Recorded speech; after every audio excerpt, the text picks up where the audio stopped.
So much for being here. We are thrilled to present our final concepting round presentation today for your new Discovery Center.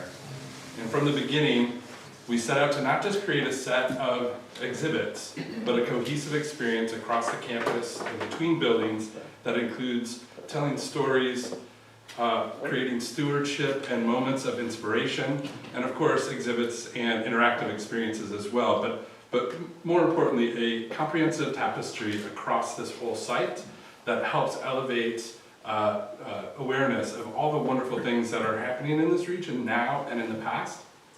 We've so appreciated your feedback along the way, and we've done our best to incorporate it along the way. Again, so that we can inspire visitors to learn, to be inspired, and to want to be stewards of the region.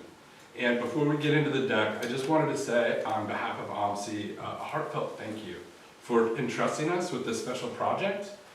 It's been clear throughout from the start just how much passion and how much energy and how much love you put into this project, and we don't take that lightly that you've entrusted us to push this forward. And so we're really excited to share everything with you today. I want to say a special thank you to Shirley too for just keeping everything wrangled and moving along.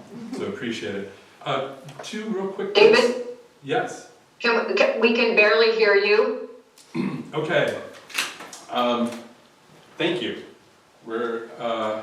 Is there a setting or should I shout? Move this closer. It'll be the world's most obnoxious presentation. Is that better? Better. Yeah. Okay, we just moved the mic up close. Catherine, did you have? I just wanted us to introduce ourselves to the folks, yeah. Okay, great. Thank you. Thank you. My name is Dave Lobenthal. I'm the creative director at OMSI. And I'll pass it over to Sierra. I'm Sierra Iveson. I'm an experience designer on the project. I'm Jeff Duncan. I'm a senior project manager at OMSI. And I'm our business development manager. And we have Anna. Anna's with us, zooming in. Portland. Yes. She's waving, so if you couldn't see. Two real quick bits of housekeeping. We're going to ask that you hold your questions to the end so that we can have a smooth run through on the presentation. And afterwards, we're going to hand out hard copies that are yours to keep, to mark up, to take notes. And we can come back to any point in the presentation for those questions to support those conversations. So I'm going to just start with a couple slides here, and then Sierra and I are going to kind of tag team the rest of this presentation today. So some of the things that we're going to cover today here is just a recap of the timeline where we're at and what's ahead, visitor experience plan, and the conceptual approach writ large, which is like a 30,000 foot view. And then we'll start getting into what it's like to arrive at this future Discovery Center, what it looks like to go through each of these buildings and the types of experiences that you will experience in those buildings. And then we'll even touch on the outdoors, something we've been calling the connective tissue along this whole development process that we think is really important and a really great thing to elevate the visitor experience. And then we'll talk through next steps. You'll notice that we have an appendix here, and there's an appendix in the hard copies. All the great work that you've done with us along the way is in there, so you'll have anything and everything to reference. So here's a timeline, and it's different than the last one that we looked at because you'll see that we're here today, but you'll see phase 2 and phase 3 behind the images here. That's where we'll really start to push on content development, schematic design. In schematic design, we do a lot of heavy prototyping with visitors and with our team to make sure that we're ensuring that we're hitting those learning goals and that the experience is as compelling as it should be. And then design development is where we really start to put the pencil to the design. We build drawings, we work out all the specs for the hardware, we make sure we're running our numbers again so that we're on budget, and then fabrication and install is pretty self-explanatory. So I'm going to pass it over for this next part to Sierra to walk us through the conceptual approach.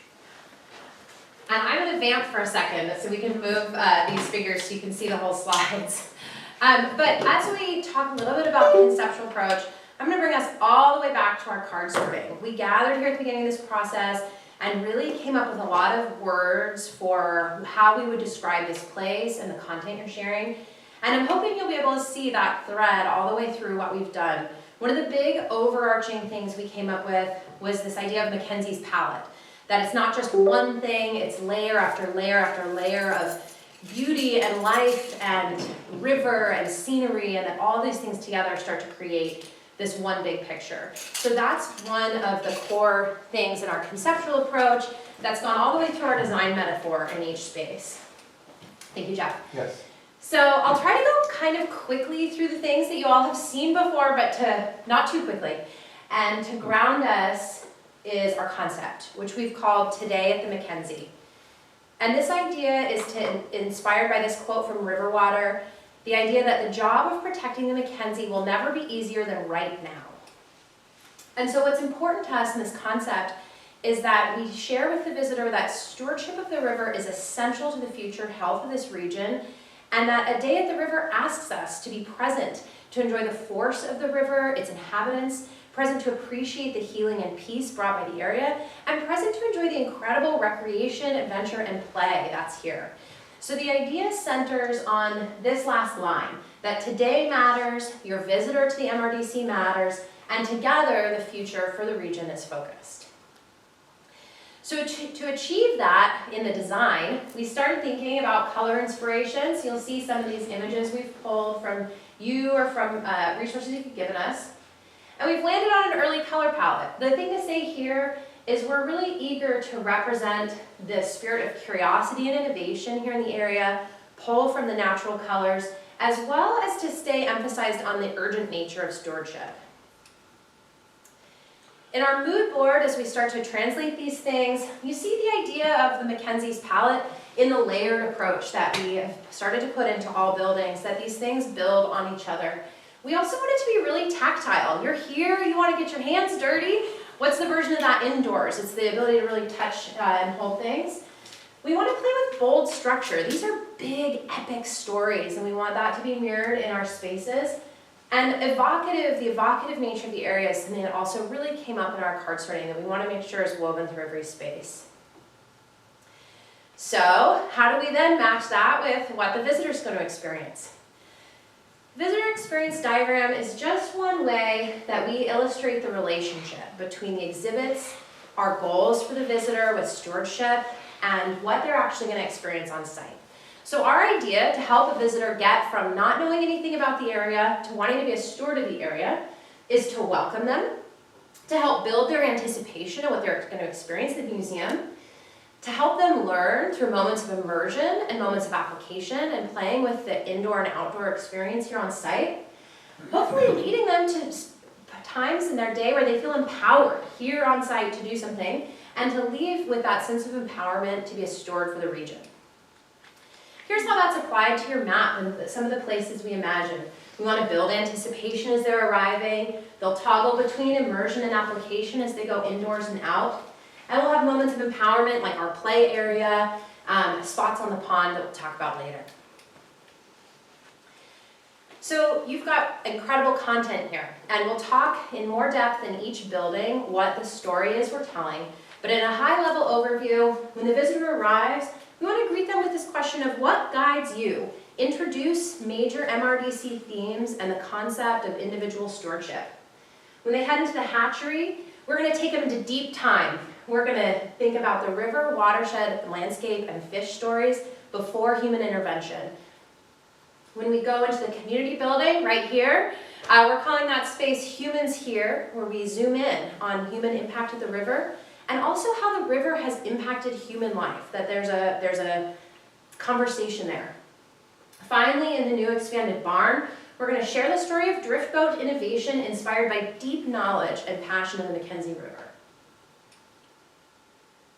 We'll talk more about this at the end, but we're thinking a lot about some of those early spots outdoors where we'll have interpretation, drift boats, moments for photo opportunities, and so we'll talk a bit more about this later in the deck. So I have something exciting to show you today. Anna has made us new versions of a pocket guide. So go ahead and pass these around. For those of you on Zoom, you'll have to stop by and get one from Shirley. So the pocket guide has been, aka the passport, has been a driving idea from the MRDC team from the beginning, and we think it's an incredible way to support the visitor exploration of this site. So the idea here is that when you arrive at the Welcome Center, you would get your pocket guide, and it would direct you to 6 specific locations and activities. And here we've mocked up 6 that tell one story of what it is to be a steward of the river, thinking about the fish. We think you could have multiple guides. We think these guides could change seasonally. We think the guides provide a great way to highlight a specific thread of the stories you're telling for the visitor. So the guides include a full site plan on the back. And Dave had a great idea that possibly we consider ending this with a trip back to the visitor center. If you've completed your guide, you can bring it back, receive a token, and maybe vote for an organization that could receive a donation from a local partner, something that could trigger that idea of stewardship from the minute the visitor is about to leave MRDC. So we've talked a lot about the experience narrative, and today in the presentation you'll hear a lot about what's in there, what the visitor's going to experience, but in the appendix you can read everything from start to finish when a visitor arrives to when they leave. Anything else, Dave, before we take into arrival? No, I think when you were just talking about the anticipation, one of the things, the first time we came here, the GPS in the car had us coming just past the Lieberg Dam, and we saw the curve in the road, and we were all so excited to look across to be like, oh, that's where it is. So now we know when we get to the Lieberg Dam, we're close. And I bring that up because one of the things that got us really excited was how could we help really have a monumental totem or symbol of this place that speaks to what is important and what's unique about this place, and also something that no one's ever seen anywhere else. And so we've talked at length about the amazing lines of the McKenzie River drift boat and how those lines have changed. And as we started to think about the second most iconic aspect of this place, it might be the salmon. And so we're considering what could a large immersive sculpture installation look like. And so we've got a carved wooden salmon head, you can see quite large. The rest of the fish as it goes back is comprised of McKenzie River drift boats. As we were playing with these models, the synergy between these two forms was unmistakable, and it's something that we think will provide like photo ops. This will be popping up on social media feeds all over, we imagine. So we got to this place and we thought, well, what could it look like at night? And so then that provided even maybe a more dynamic opportunity. And so by lighting this up in certain ways, whether you're going by in the day or you're going by at night, you know that you're going by the McKenzie River Discovery Center. And if you haven't been, you're like, that place looks cool, I gotta check it out.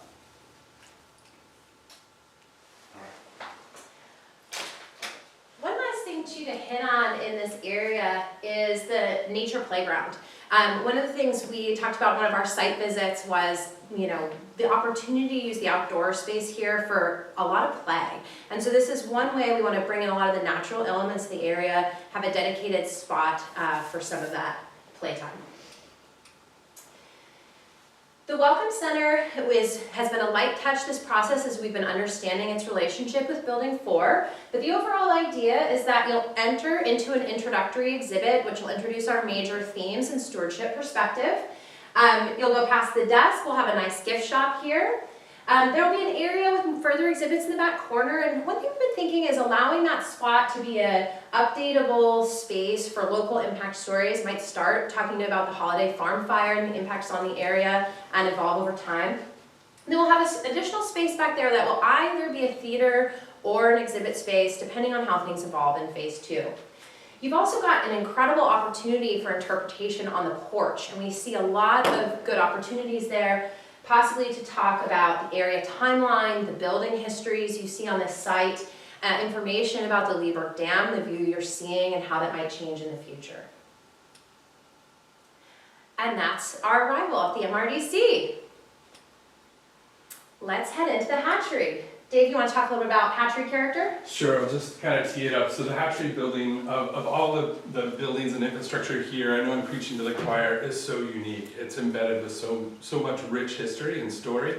As we're thinking about how we would design exhibits and experiences in this building, we couldn't help but want to find a way to elevate the floor channels and elevate the tank that's at the west end. And rather than cover them up with a floor or demolish the tank, how could we elevate those experiences?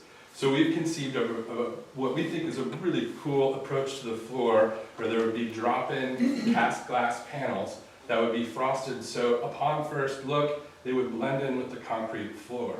But that frosted glass aspect would also allow us to obscure electronics and LEDs, where we could program them in a way so that you could have fish moving through there under the visitor's feet. And rather than take a literal approach with trying to completely render in full color a fish, which could come off as quite hokey, what we're thinking about here is that as these fish move, as they get closer or appear to get closer to the surface, the visitors' minds are going to fill in the blanks. People are going to think it's real fish. For a hot second, we did consider real fish and to try to figure out how we might be able to pull that off.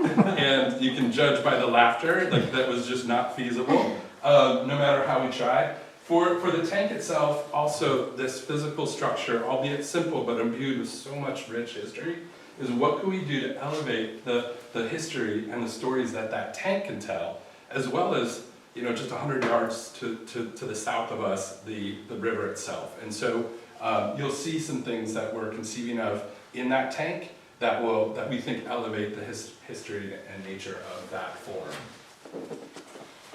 And before I leave this view, we'll talk more in depth about the meander, but the hatchery is really anchored by this structure in the middle you'll see here.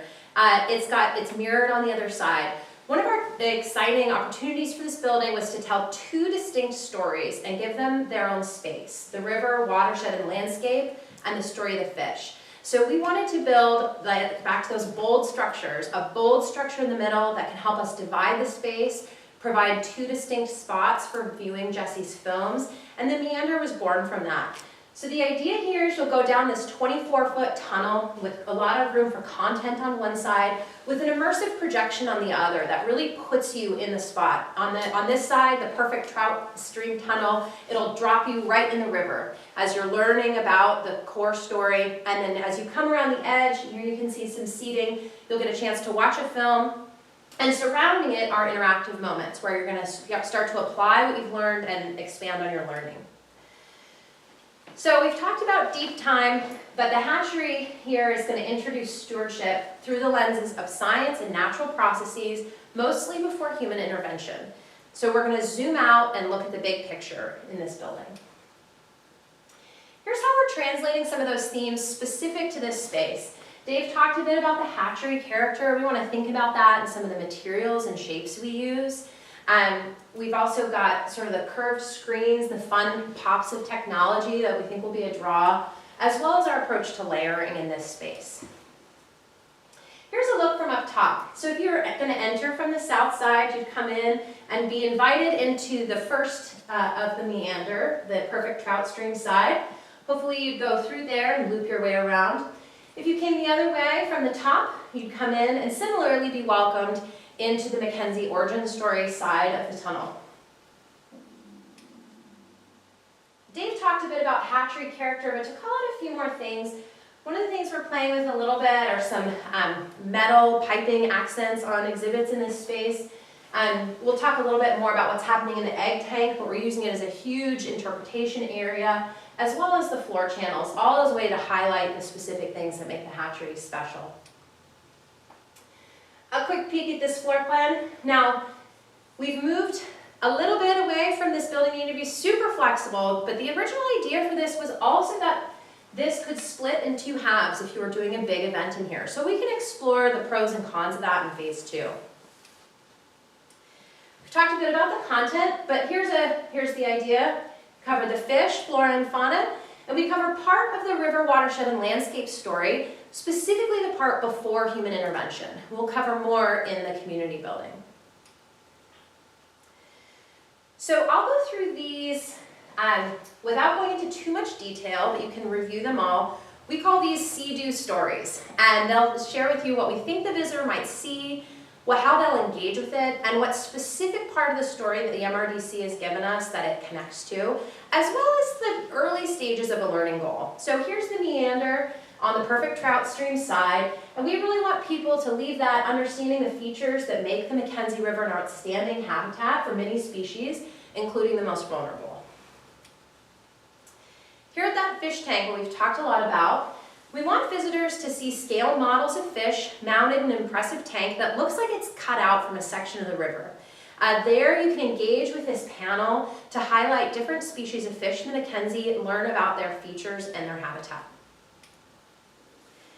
Next to it, we have the NOAA Fish Tracking Interactive. And the idea here is to use these discs, which are polarized, which as you move them across the surface, will reveal things beneath, which felt like a metaphor for us in learning about what NOAA does in the ocean to track and understand as they predict fish population health. So the idea here is you'll get a chance to role play as a NOAA scientist, track those fish, and learn about ways to support population health. At Fish Life Cycle, we want visitors to rotate cubes that are going to align to form one fish when you've got them in the right spot. The idea there being to show visitors how fish bodies adapt for survival depending on where they are and at what time of their life cycle they're in.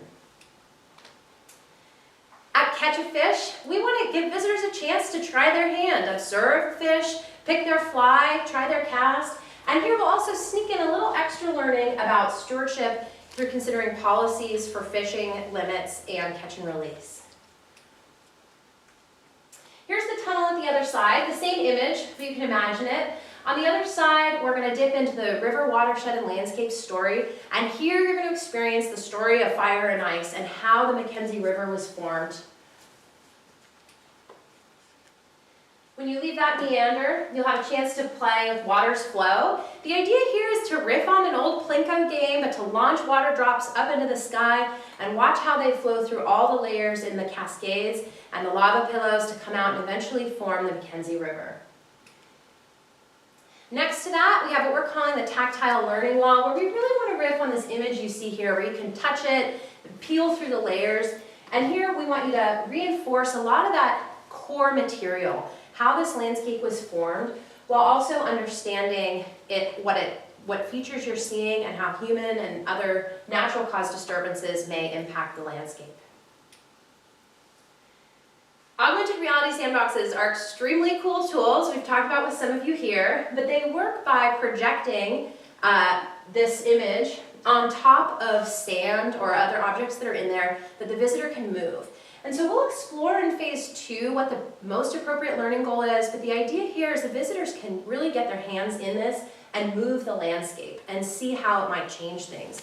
Right now we're playing with that being about how water moves through this region, carries nutrients, but we can see what the best application is in phase 2. At environmental factors, we're going to go back to talking about the fish a little bit now that we've learned all about the landscape. And we want to play a game where you get to control factors of temperature, currents, prey, and nutrients, and how that impacts West Coast fish survival. Another thing we've really heard throughout this is while this is about the McKenzie River is a part of a global community. And this is one of the big spots where we really highlight that connection to what's happening elsewhere.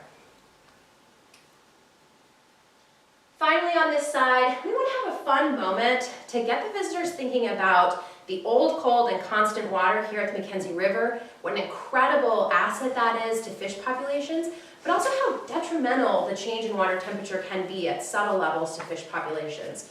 So here we want to have something really fun that you can touch and help demonstrate what the water temperature is and how those changes impact the fish. Now we talked about this a little bit, but at each side of the meander, of course, we have our spots for viewing Jesse's films. So it was, when we did a workshop together, it became really important that each film had a dedicated spot. They're their own story. And so this is the way we've decided to work that into the floor plan. And that's the hatchery. I can't wait to be in there. You have anything to add, Dave? I was just going to add that all of these experiences, we imagine there will be some really fun feedback loops that help reinforce your level of efficiency or proficiency. So when I say feedback loops, think beeps and boops and lights and whistles and cool sounds. So I just wanted to add that in. Yeah, so you know you've done it when since a lot of this is really letting the visitor try out and make sure they understand for themselves. All right, the community building. You want to talk about the features here? Sure, this is like so meta because we're standing in this building, but as we imagined the space without these columns and without the ceiling and without the garage door infrastructure or these walls, all of a sudden we had this blank canvas with a real necessity of allowing people, visitors, to the restrooms. So how we designed this space, we wanted to keep that in mind, that people might be coming in over here or at the door over here. And we knew that we had a whole suite of discrete experiences that we wanted to feel unique, but also integrated with one another. And so we were playing around with ideas of how to kind of subdivide this space in a way that made sense. And we tried a bunch of things, and we weren't very excited. And then all of a sudden, Sarah's like, what if we use the river itself, the shape of the river? And so what you'll see is a central wall that is literally lifted from the map, that is a section of the McKenzie River, that does a couple of things. Just like the river, it affords us moments of energy and eddies to slow down and reflect and really contemplate the content that you're taking in. And once we arrived at that unique physical constraint, we're off to the races with a whole bunch of really exciting experiences that Sierra's about to walk you through, but I just wanted to share the backstory on the central wall. I will get a better view of that in a floor plan, but like Dave was mentioning, this wall here is based on the shape of the river. In fact, the McKenzie River Discovery Center would sit right there. And then the line actually flows into the floor. So all the way across the space, you follow the line of the McKenzie River. So this building tells a really important story of human presence at the river. And we see this as a two-sided piece of one human story. How humans have impacted the river, everything that has happened since we've arrived here, but also how the McKenzie River has impacted human life, the incredible range of creativity, healing, industry that all exist here because of it. So we want to explore stewardship through this lens of human innovation, efforts to restore natural processes, and areas in the landscape impacted by human activity.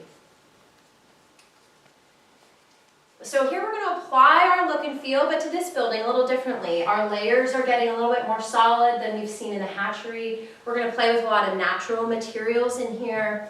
And again, we want to look at really unique and fun ways to blend integration of technology into the space that feels seamless and most engaging. Here's a look at it from up top. So you can start to see the line of the river here and how it flows into the floor. The idea here is that if you enter from this side, you'll enter into the Humans Here area, which is going to be a timeline of human history as you arrive and come around.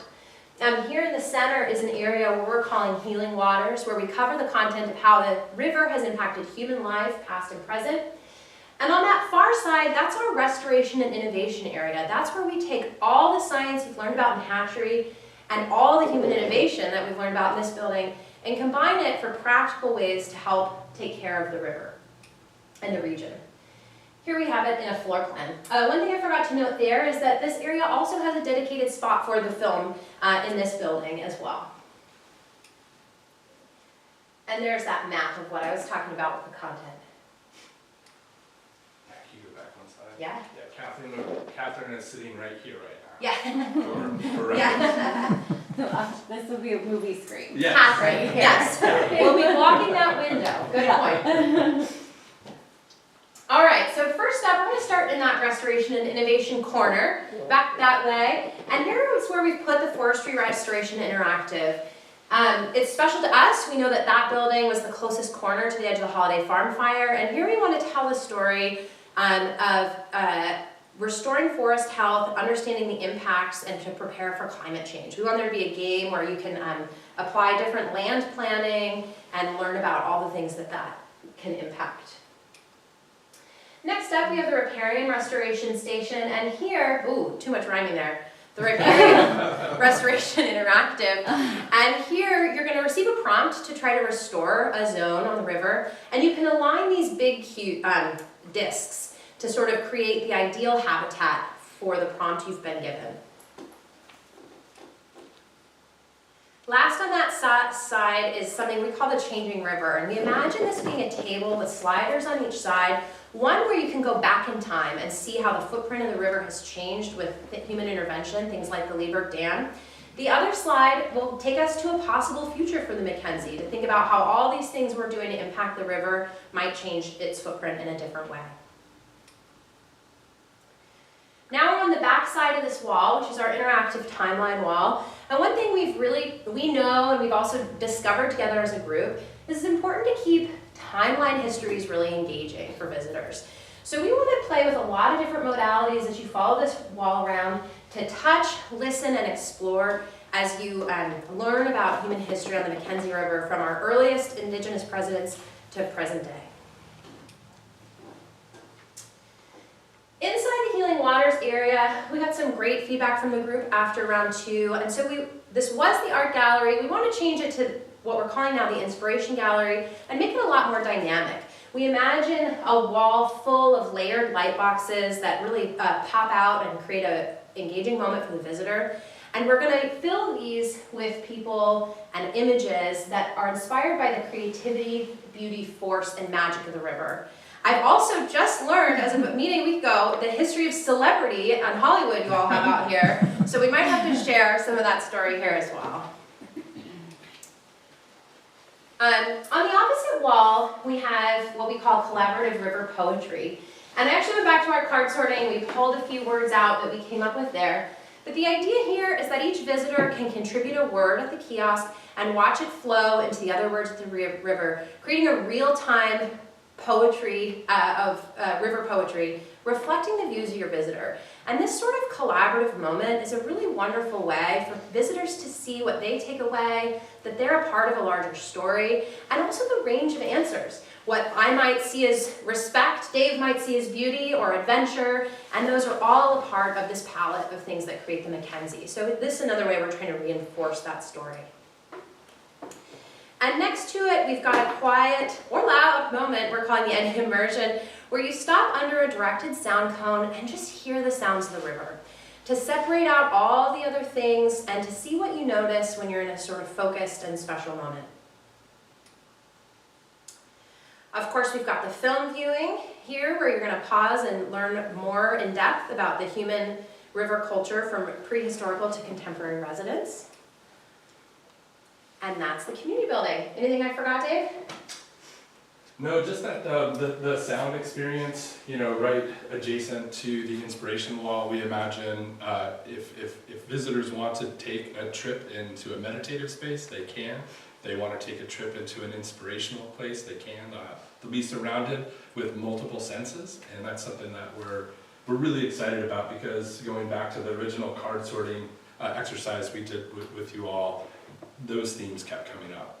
That this place hits a lot of different senses. Oh, and that's a great point, Dave. The other thing that's really important about this intersection is the idea that stewardship comes in all flavors. You know, you might be a scientist, you might be an activist, you might be an artist. All of those are avenues to be a steward, and we want to make sure the visitor gets exposed to all those things here on site. One other structural thing I'll just add here is that this is kind of a newer development, but having these arches over top do two things. It signifies a distinct space within a space, but it's also structural, so that the wall on its own isn't like subject to maybe rambunctious kids trying to knock it over. We presented GMA with a big challenge. We said, you can help us figure out how to make that structural. There you go, Dave. Oh, great, thanks. So here's a rendering of the newest building yet to be built that we're calling the expanded barn. One of the things that we wanted to keep in mind here is, as we're going back and forth in conversation with the needs of the visitor center, the desires to have a flexible space for larger events or for larger film viewings, and the support systems like a kitchen and storage, is we had some unique constraints to design around. Once we got a footprint, it became really fun to start moving those puzzle pieces around. Lastly, these windows that face east, the promenade will end up almost kind of coinciding with these windows, and so we really love the idea of having a McKenzie River drift boat suspended in a way that can be visible through the windows, and great suggestions in recent weeks to have that boat tilted and turned as if it were in the midst of a rapids, because so many of the curves and so many of the innovative details that have come up over time that have developed, we want to be able to showcase those.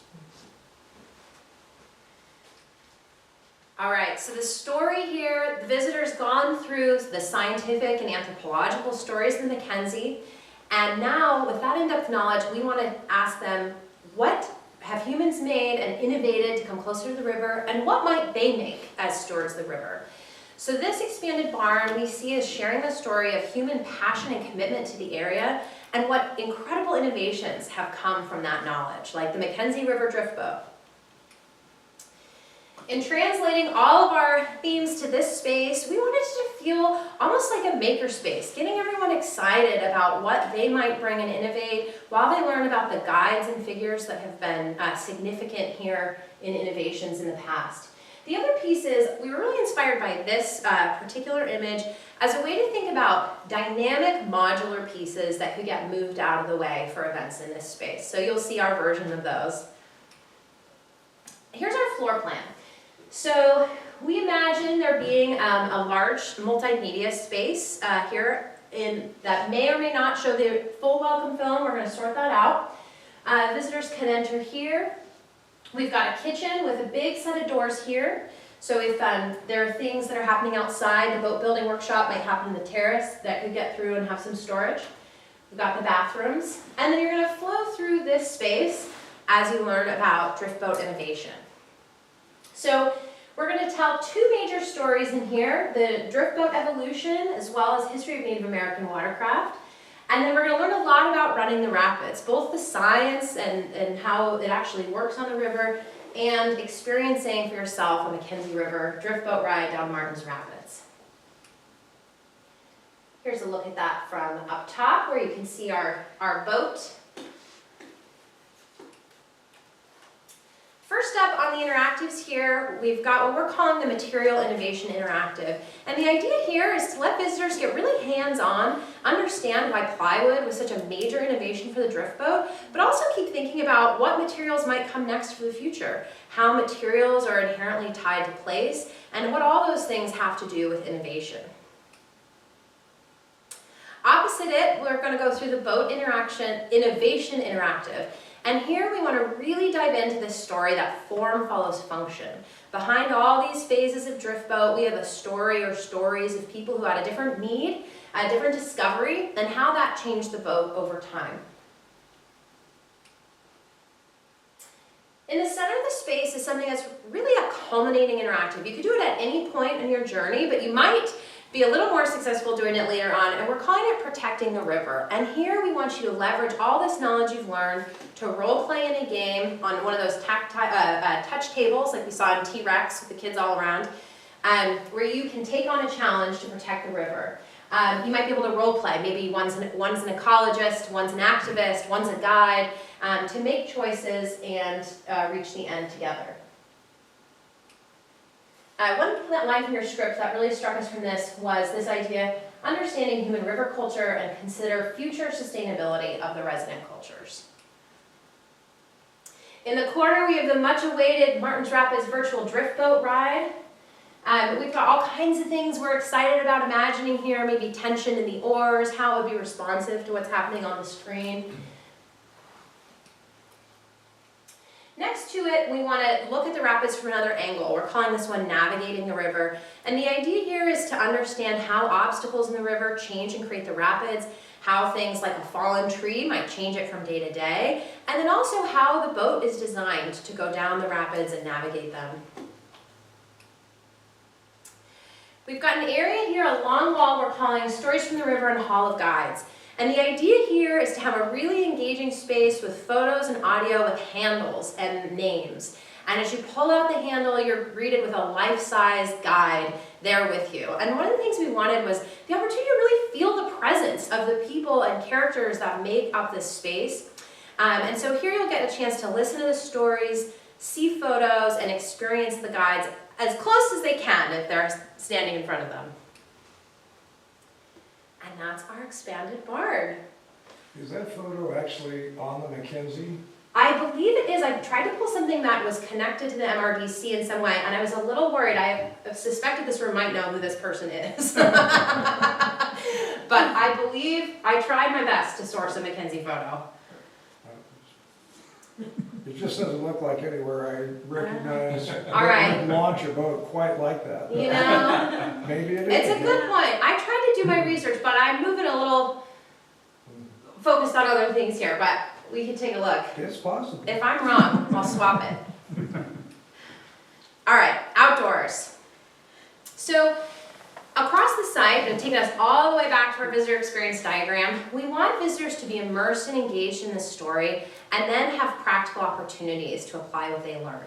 And we really see the outdoors as being a great opportunity to connect dots constantly from inside and out. And so we want to bring them back and forth in this immersion and application, hoping that that's going to really spawn empowerment, helping them feel like they can be stewards of this region. So we talked a little bit about this at the top, but to give you a deeper dive now, the yellow spots here are areas we imagine there being some traditional interpretation. Many of these spots you currently do have interpretation, out by the pond, in front of the hatchery. In the blue squares are just a few spots where we think we could have outdoor drift boats, as we've been talking about, or other moments for photo opportunities or engagement. We know at the moment that we think boat building might happen in a lot of places. It's possible it'll be under that terrace there, so we've kept space for tools in the expanded barn. We've loved from the beginning this idea of periscopes on the pond. Some that really look into the pond, but some that surprise you. You look in one and a fish is staring back at you. Maybe you look in another, you can see some microorganisms. Just another way to infuse the sort of surprise and joy of the science and natural processes here. Some other things that we're really excited about, we know in our back 40 we've got tons of opportunity for interpretive paths and the stories we choose to tell back there. We've also loved from the beginning this idea of focus locations, spots where someone can sit, take in a sound or a sight, and really focus in on one particular thing. That, for us, feels like another important avenue to stewardship. You can't necessarily protect everything, but if we can get the visitor excited about one thing they can do and pay attention to, we think that that's a key way to help move that forward. We've also always liked this idea of there being interpretation that also covers what was here on site.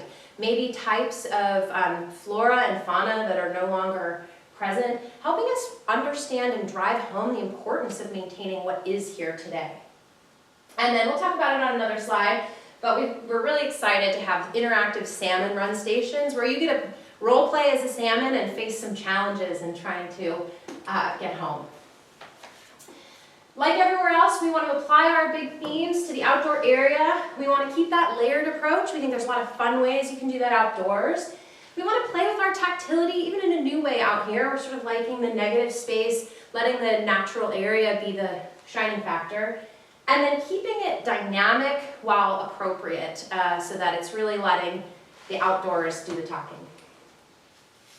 Here's what I referenced a moment ago, what we're calling the salmon run. The idea here is in different spots to just have little interactive moments where you can face salmon prey, search for nutrients, navigate obstacles, and try to survive.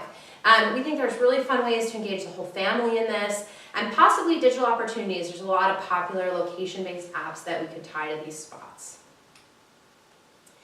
These are all things we've covered on the previous slide. Audio tours, the back 40, focus locations, our periscopes. Wow, that's all the design work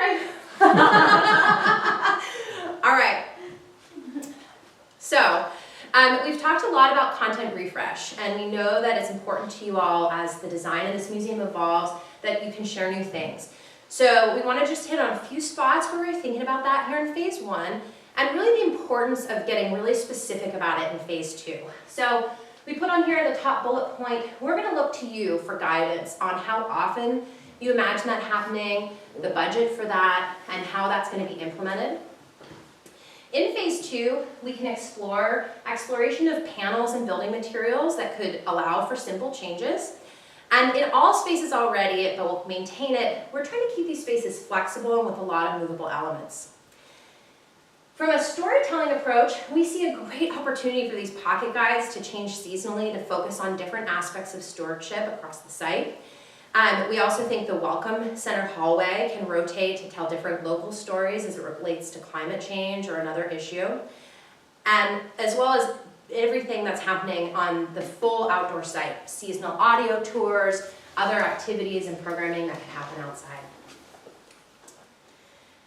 So you think, Sierra, you showed me that chart that one time. So this, we have, and we've got printed for everyone, is 120 pages of documentation for you all, including our presentation today and this appendix. In it, we've covered audience, which we know you all are going to continue talking about. We've got all of our background, what we learned in our 2 workshops with you. We've got the content interactive floor plans. That's where we really dove deep and showed which specific part of the script is in each area. Those style matrices of what each interactive is.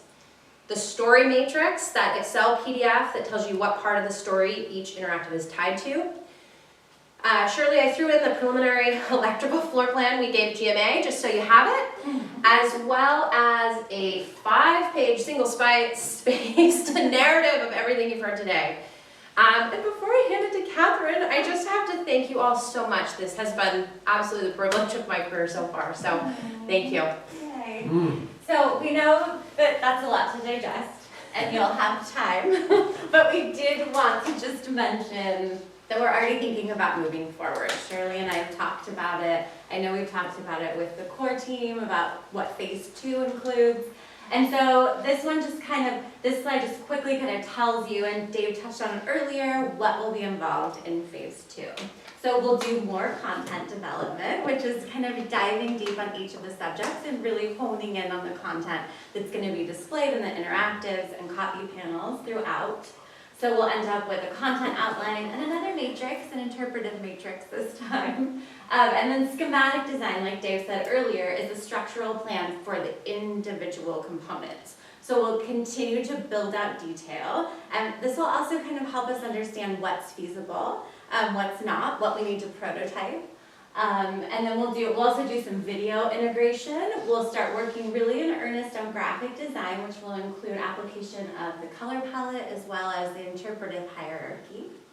And like I said, we'll start prototyping some of the exhibits. We prototype at OMSI, and we can prototype on our museum floor. You can all come see it in action, and that really helps us understand how visitors are going to interact with an experience. Is it hitting our educational goals? Does it functionally work? Is it fun? So there will be things that we will have to prototype because it's brand new to us. And then in design development, that takes the structural plan into technical and mechanical plans so that we can plan for fabrication. So in design development, there's a lot of technical and mechanical work that happens with our team, and we'll develop a final exhibit script as well. And then in this phase, we'll also do a couple rounds of costing. So we have a concept right now that you just saw, and hopefully at the beginning of phase 2, our team will do some costing. We'll come up with what we estimate an overall cost will be for the entire campus. And then we probably will have to value engineer with you. There are over 30 interactives and tons of copy panels and electronics and technology. And often every project we ever create, we come up with more than we can actually afford. So we'll do some costing, we'll talk through what feels feasible. We'll also talk about doing things in phases. And so we'll do that at the beginning so that we can move forward, and then we'll do another round of costing at the end of phase 2. And the next steps. So Shirley and I will work on talking about the details for phase 2, but also what we need you guys to do in the meantime is share this concept design with all of your stakeholders, the board, the community, your donors, and then record feedback so we can kind of hit the ground running and incorporate any really important feedback that stands out to you in the next phase. And then, like Sierra mentioned, we really are going to need you to deep dive into the rate of refresh for exhibits. So the cadence, how often do we want to refresh? Is it every 6 months? Is it seasonal? Think about staffing. So how will your staff or volunteers be able to manage the rate of refresh and budget? How much will it cost to do so? And then also kind of thinking about maintenance.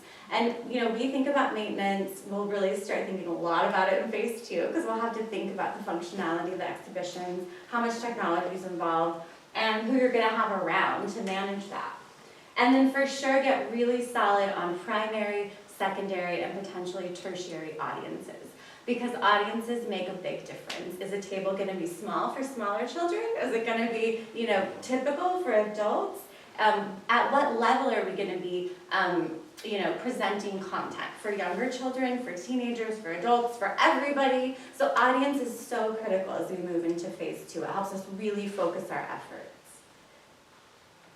And I think that's it. That's it, so thank you so much. We've had so much fun spending time out here and spending time with you guys. Yeah. If you can't tell, we're pretty excited about this project. If that didn't come across, then we hope you're as excited as we are about what we shared today. One real quick note, when we do value engineering, and if we have to value engineer something out, we often don't cut it for good. It just moves to the back so we can kind of iterate on it and maybe we can fundraise for it. So just wanted to say, if something does ever get value engineered out, doesn't mean it's gone forever. Any final thoughts? No, words? ready to answer questions. That was a lot. And I know that was a lot. And then maybe let's hand out some of those. Oh, yeah, If you yeah. wanna flip through. Roger. First, just a little round of applause.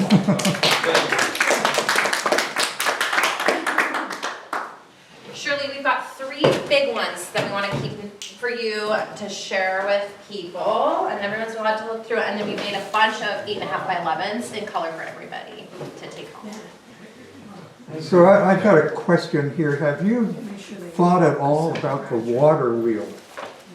You know, we know that that's going to be important for the outdoor interpretation, and truthfully, we're really focused on the buildings in this phase, but that's an awesome part of the story here on site. Yeah, So- because decades before Lieber Dam existed, this site was generating its own electricity. Which is incredibly, yeah. And I don't know, the water wheel doesn't need to be there. It might go back by the compressor site or whatever. There's an opportunity for funding from eWeb for something like that. That's They have a awesome. whole story to tell.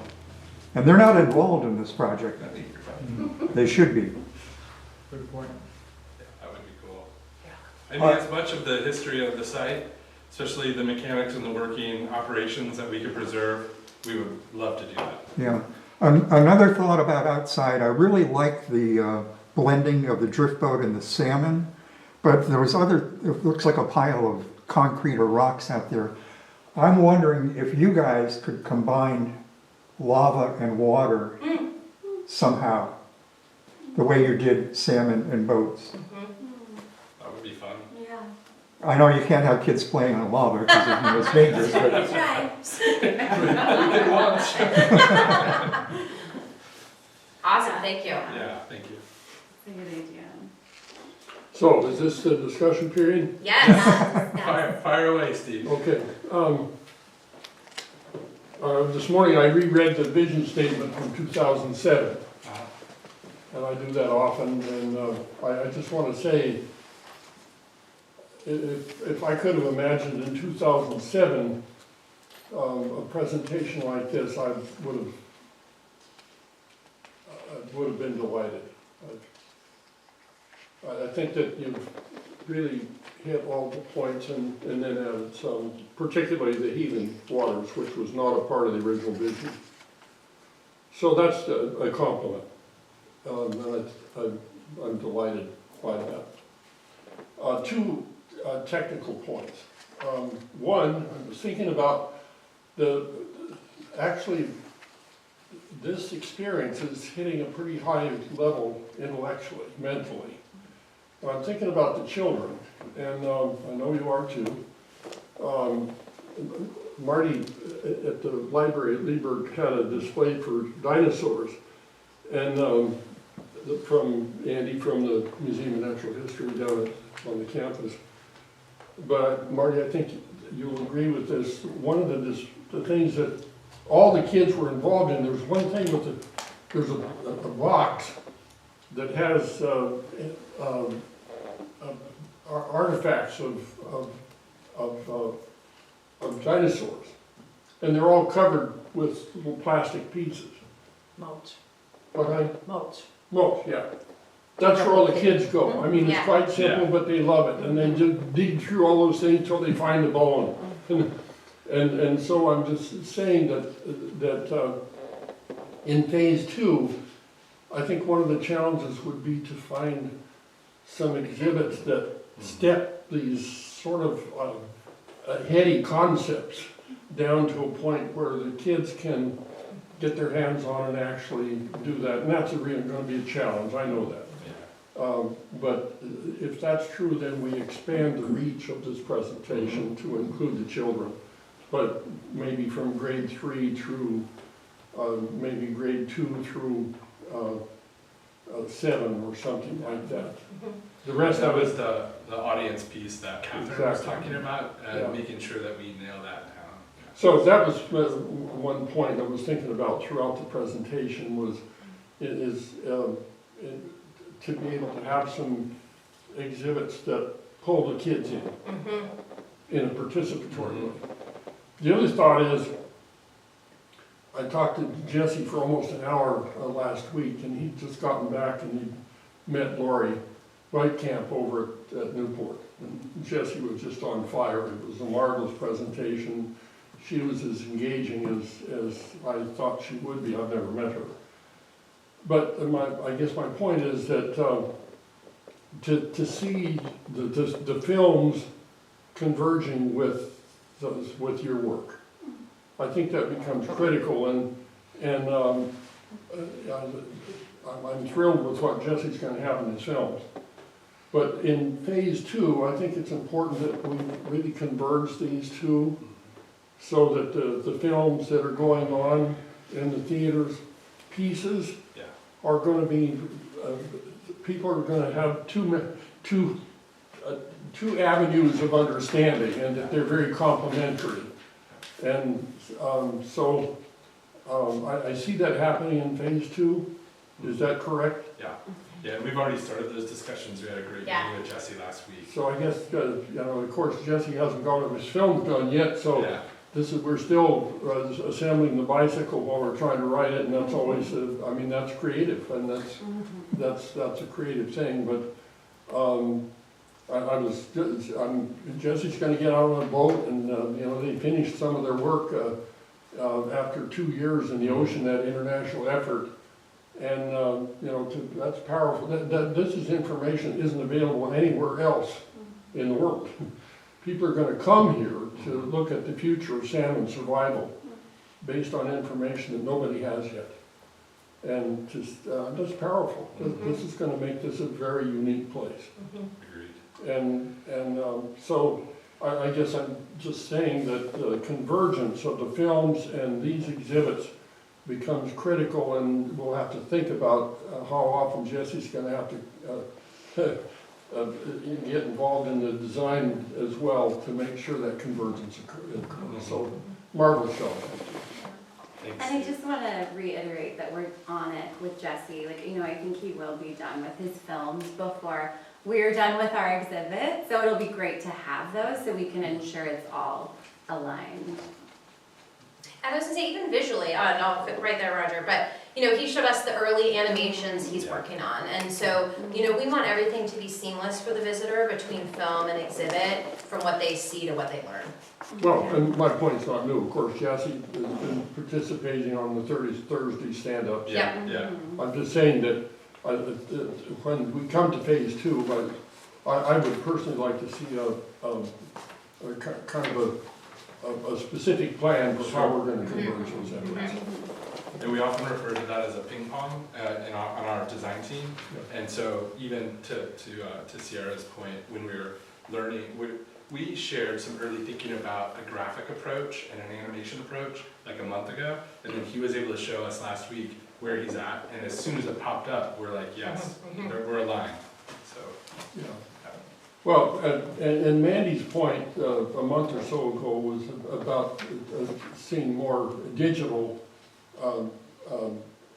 displays, and I think that it's fair to say that Jesse's films are digital.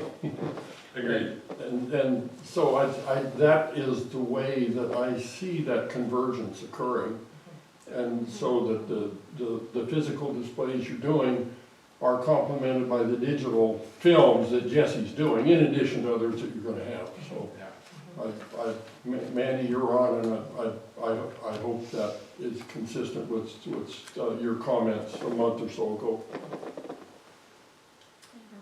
Roger, I cut you off a few minutes ago. No, you didn't. You still have it? I'm I'm glad you asked that. I do have it, Sue. Well, I can't help but think ahead. And as you have developed this conceptual framework and the concepts, I see potential. Roger, is that you talking? I can't hear you. Can you see me yet? Can't see you either. The Yeah. microphone's that Oh, yeah. one that Dave just moved. So my question really has to do with population density. Ah. I see the potential for this being a very, very attractive venue. And as I look at the layout and the protocol that we're looking at, I just wonder, have you given any thought to potential traffic jams? I know this is a management issue, but,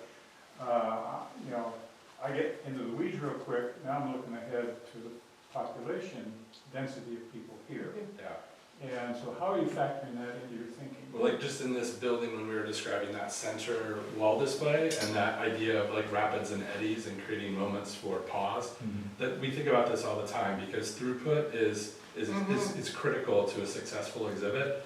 We also use the term bottlenecking. Like sometimes you can create an experience that is so popular that it jams up everything, and that would qualify as a bottleneck. So we're trying to keep in mind where we have a very limited amount of square footage, and we want to hit all of these key topics and interactive experiences. And so it is going to be a dance to find that sweet spot. But ideally, we'd like to get as much in as possible that we can afford and that's feasible, while still affording people a pleasurable experience and not having to wait or, if they're claustrophobic.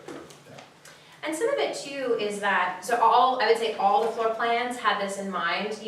Exhibits generally, museum exhibits work better when there's not one path through, so that people can ping pong and do different things. But that the challenge is that the story has to stay complete and exciting, whatever order you do it in.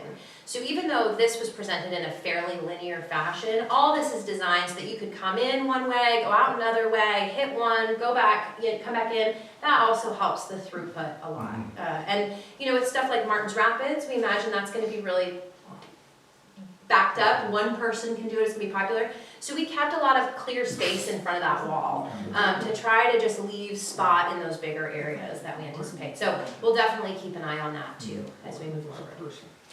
So I'm looking at this floor plan for this building. Yeah. It has 3 entries now.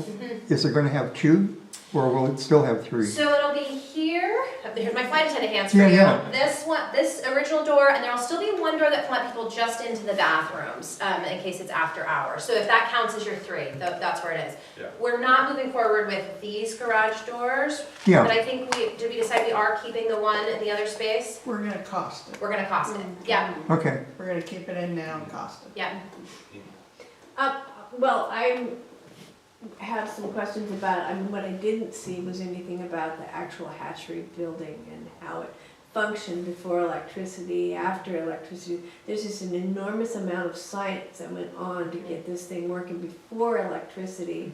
And there's the ice house generator up here and the pump over here that was for, they brought in big barrels of diesel and ran equipment, and the historical reason for it. There's just a huge lump of information about this actual facility that I'm wondering how that will be worked in, or if you want some input on, because... Yeah, we would love input on it. We have been planning for that. There's already a number of interpretive spaces, but this early in concepting, we don't get down to that level of detail. Okay. But we weren't imagining necessarily an interactive experience that told that story, but absolutely with pictures and words telling. Yeah, just the water wheel and how the water came off the Exactly. hill from the spring and hit that, flume hit it, and it generated electricity, which was later. I mean, this thing was running, and it took months for them to get materials. It's very interesting, and I just want that worked in there somehow. Absolutely, and I was so amazed to learn how it's all designed so that gravity does all the work pre-electricity. Incredible story. So yeah, exactly like Dave said, we've got spots called out for it, but as we get into content development further, if that feels like it's a story that needs a bigger seat, we can definitely take a look. Yeah, and even the channels that are running out here, right? Yeah. Like, this whole network of systems that all work in concert together trying to figure out fun ways to highlight it. And we think there's opportunities for the younger visitors too to have fun with that. Yeah, just Yeah, thank channeling the you. water and it goes through and it went right out to the river at the time. It wasn't a lake there. As an aside, one of our early brainstorms, we were hoping we could tunnel under the road so that the holding tanks. I don't know if you remember that. I do. I love concepting. Anything Yeah. goes until Yeah, we totally. talk about I it. think I That would be totally awesome. That would be awesome. I hold on to that one a little long. I just said it because maybe the universe will listen. I don't know. Yeah. So to the boat barn, there was a section there where we had the evolution of the boats.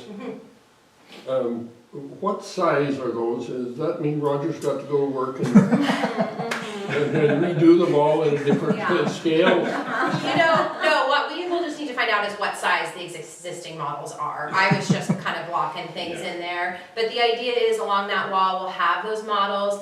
And then ideally, if there are some, maybe there are others that are made, I think it'd be awesome for people to be able to touch some of them. So maybe some are non-touched, maybe some could be touched, and then they'll go along with that interactive where they match the story to the boat. Well, just to add another dimension to that, and with your ingenuity, wouldn't it be really cool for kids to be able to create their own model of a drift boat on site within 5-10 minute span, using a very simple protocol? Totally. Yeah, we could have a kit of parts so you can, Yeah. like almost an erector set that's specific to Oh, you here. know, you Yeah, put that in the something you can gift walk away shop with. that they can. Yes. These were the ideas. Gather this all up. Like, You know what I mean? No, you have something in the gift shop that they could buy. Yeah. Oh, yeah. Put Yeah. Well, in together. fact, there That is, would be- the protocol for modeling the boats is already developed, and it's available to the Discovery Center. And there's a great weekend workshop, like there's all sorts of. Yeah. And the other thing for each of those models, there are plans for people to build a full-size boat. Cool. And those plans are gonna go, the center's gonna own them, and they can be marketed digitally or whatever. So I think it's a great opportunity to tell a story and get people engaged, get their hands engaged. I want to follow up on what Roger said, and that is, how are we going to control the people? In other words, I'm concerned that we're going to create a monster here, and that unless we have a limitation on how long a family can stay here, or people, that we'll just be absolutely overwhelmed with everything. How do you propose, do you have them sign up in advance? Do you give them a 3-hour window? Or how can we handle busy days and taking care of people without just making them all unhappy? Well, I'll tell you what, some of that's probably gonna come from you all and how ticketing works, how hours work. But the great thing is working with OMSI, there's so much data about how long people stay in certain areas, how long they even stay in front of an individual interactive. So the great thing is in phase 2, we won't be reinventing the wheel with that. Some of that will be your decision, how it operates. And then some of it will be sort of just based in past experience for museums, large and small, I would say. Yeah, I would say it's a great question and absolutely something we need to get our heads around sooner than later.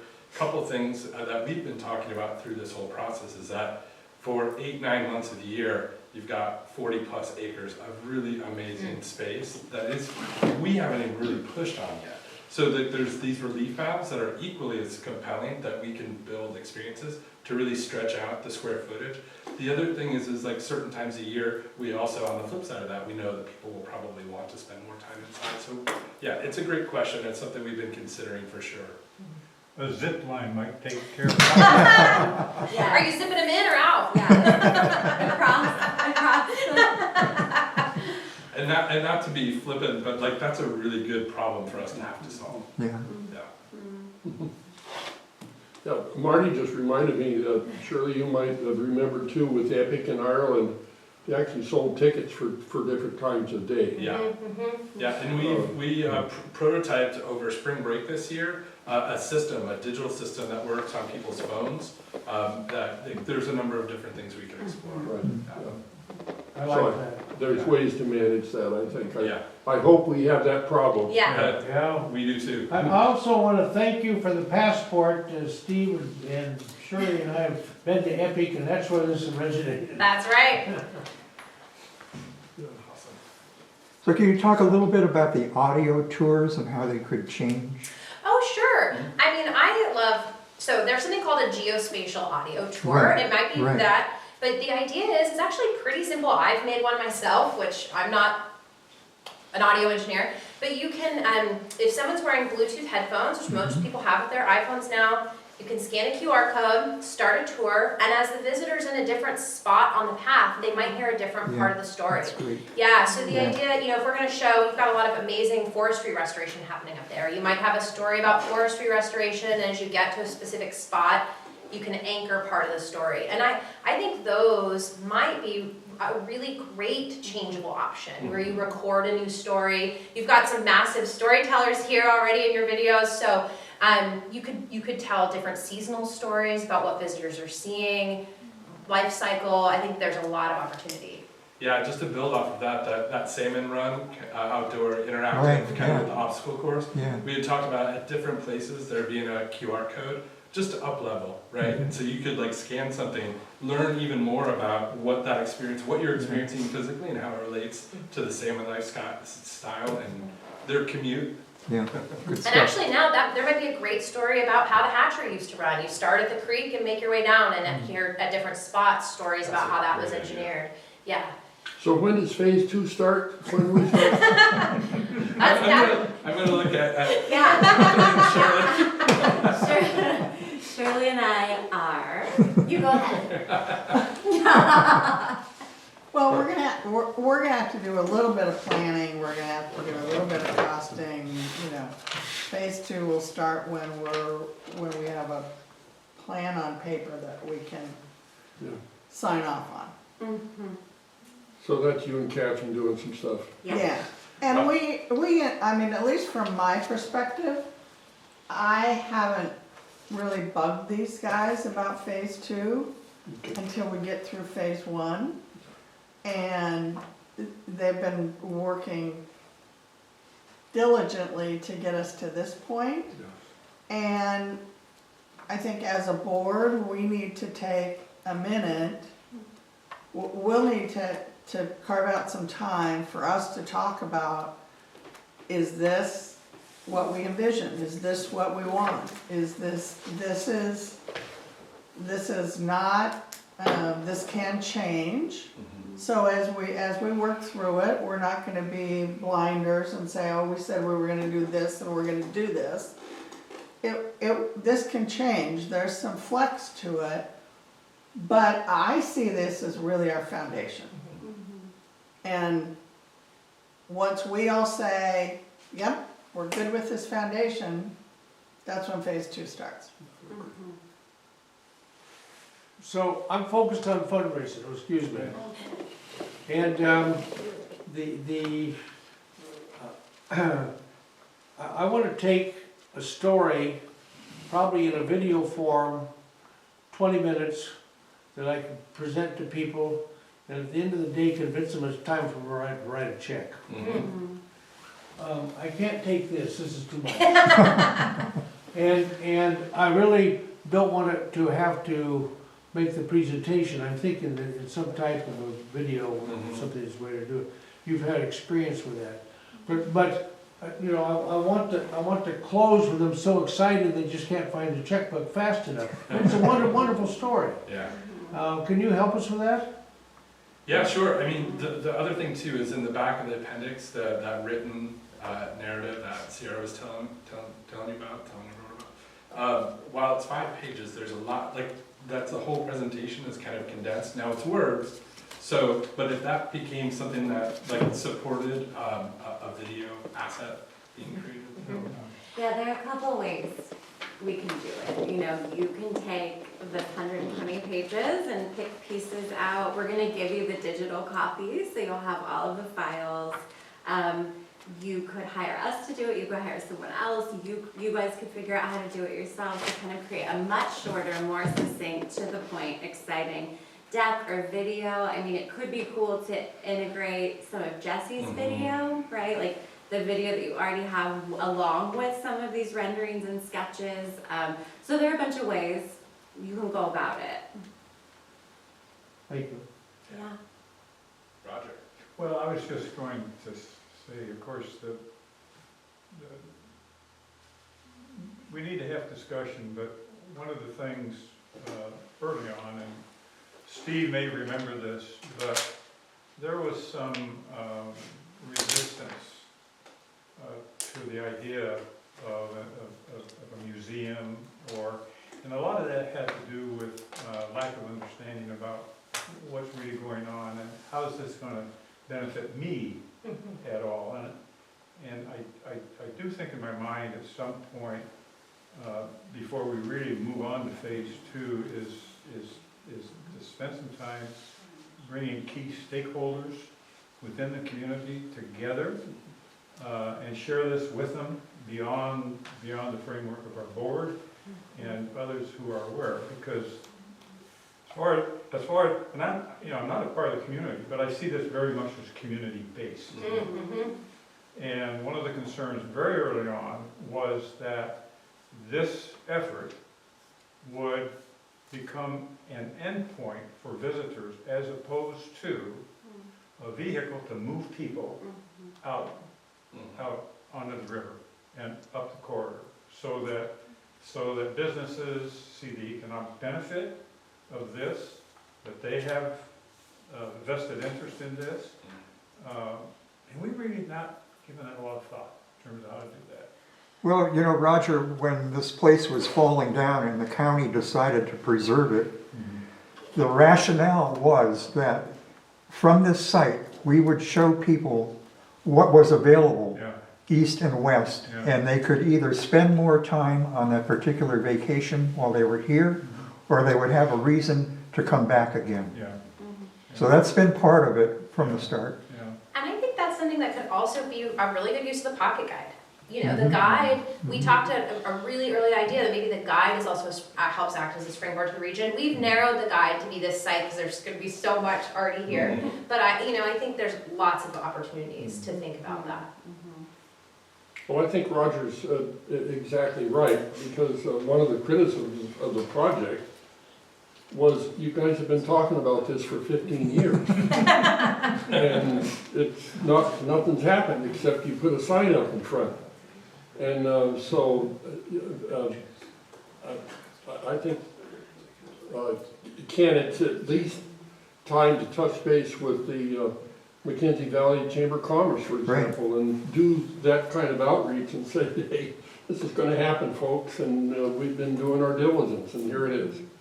So whatever medium we choose to do that, Tom White, you know, whether we have Jesse refine the little fundraising film he made and put some more detail or whatever, but that's clearly an important next step. And you know, it's also really easy to take this information too and just make a double-sided one sheet, you know, or like it's a quick one-page ad, or it's like, you know, it's something, there's a lot of ways to kind of, there can be so many different ways to share the information with everything we've created here. Yeah, I think also, and you all have probably already done this and have some connections, but newspapers or publications in Eugene and Bend, local, this is the kind of story they would be super interested in. And all of a sudden you're creating an evangelist base that is going to help you spread the message and help make connections to funders, to other kinds of support. And I think that that's probably not too far off. You know, Jesse's video, editing in some of this, like a newspaper would eat that up. Well, I've had some conversation with a fellow named Zach Ernest, who is an outdoor writer, featured in the Statesman Journal and the Register Guard, and he writes some really nice pieces.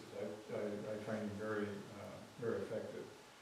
And you know, I think he could take this on as a feature article. What will be, could be.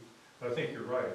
Advertising it. In my former life, have been involved in promoting ideas and sometimes going after dollars. And within the group, we put together a very small speakers bureau. You know, 2 or 3 or 4 people that had gone, you know, who prepared and were available, and rather than put it on the shoulder of any one particular person. Anyway. I think Zach's parents live up here. Pardon? I think Zach grew up here. I I wouldn't be think his surprised. parents live on Deerhorn Road in that little paradise area. Hmm. Yeah, so that's a good Yeah. local connection too. I don't want to interrupt the discussion, but I just want to say the OMSI team has probably about 10-ish more minutes before we have to hit the road because we have an event tonight. We have to be prepared for. But I just want to let you know, like, we've got about 10 more minutes so we can answer direct questions. Well, I would just like to say to the board of directors here, I feel that we need to have professional help to develop our fundraising presentation. And so I would like to have further conversations about that. Wind us up and put it in front of the group and we'll be okay.